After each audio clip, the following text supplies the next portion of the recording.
Cold hands and feet after 60 is one of those symptoms that sits in this strange middle ground. It's common enough that people dismiss it as just part of getting older, but it's also common enough that it actually deserves a closer look. Not because it's always serious, but because sometimes it's trying to tell you something worth listening to. If you're experiencing this regularly, and I mean regularly, not just when you're standing in a cold room, there's usually a reason. And understanding that reason changes how you respond to it. The first thing to understand is that your body's ability to regulate temperature becomes less efficient as you age. That's real. Your metabolism slows.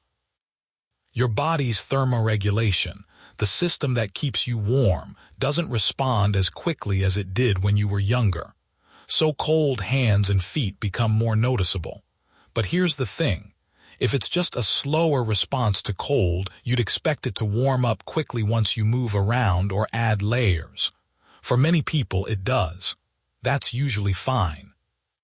But when cold hands and feet persist even when you're warm, or when they come on seemingly without reason, that's when your body might be communicating something different. One common reason is circulation.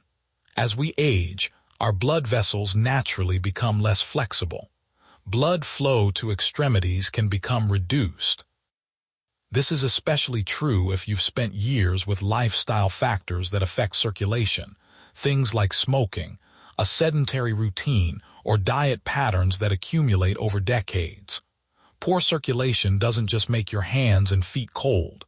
It can make them feel numb, tingly, or discolored. It can change how they look. If you're noticing that alongside the cold, that's worth paying attention to. Another possibility is related to thyroid function. Your thyroid controls your metabolic rate, essentially how fast your body burns energy and produces heat. After 60, thyroid function often slows down, especially in women. When thyroid activity decreases, your whole body feels colder, but your extremities tend to feel it first because they're furthest from your core. If this is what's happening, you might notice other things too: slower digestion, weight changes, fatigue, or hair and skin changes. These often cluster together. Blood pressure changes also play a role. If your blood pressure drops, which can happen as you age or as a side effect of medications, your body prioritizes blood flow to your vital organs. Your hands and feet get less priority. This is your nervous system making a calculation, and it's working as designed, but it leaves your extremities cold. This kind of cold often comes with other signs like dizziness or lightheadedness. Anemia is another consideration. If your body isn't producing enough red blood cells or hemoglobin, your blood can't carry oxygen and heat as efficiently.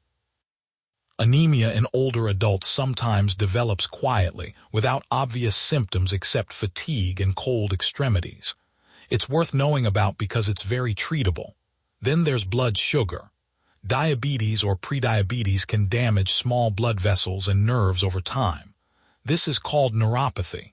It often shows up as cold hands and feet, sometimes with numbness or tingling. If this is developing, catching it early makes a real difference in how it progresses. There are other possibilities too. Autoimmune conditions, vitamin deficiencies, medication side effects, even sleep issues can contribute. The point isn't to scare you by listing everything.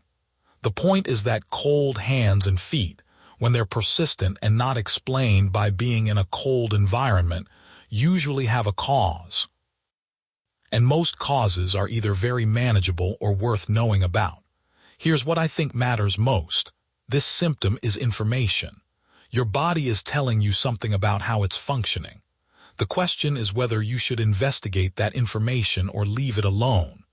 If your cold hands and feet are occasional, mild, and warm up quickly, and if you feel fine otherwise, it's probably just part of normal aging. That's okay. You can observe it and move on.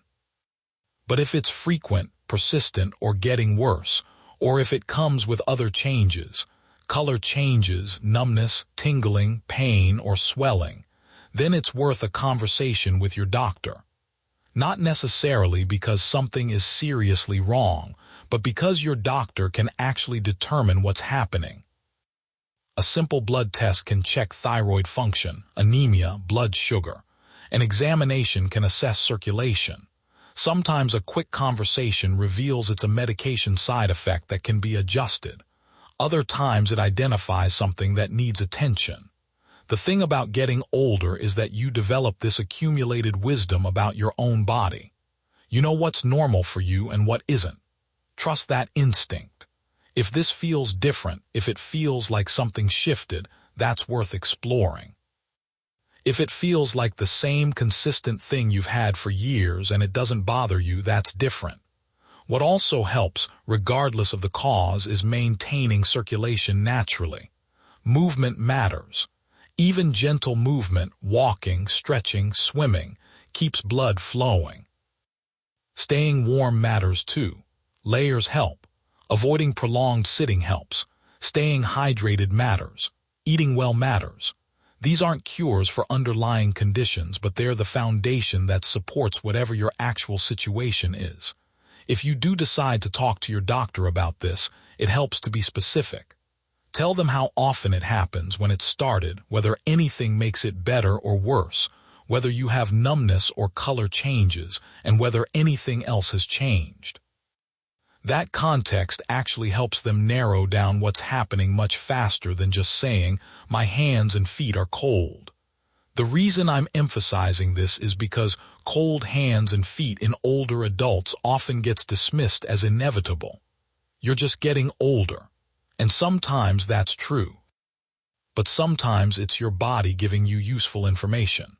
The difference between just accepting it and investigating it can genuinely affect your quality of life and your actual health.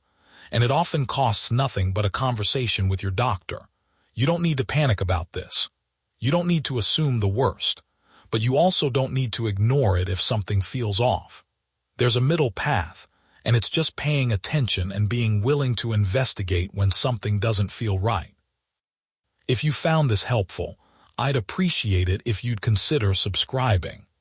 I cover topics about aging and health that deserve a clearer, more honest conversation than they usually get.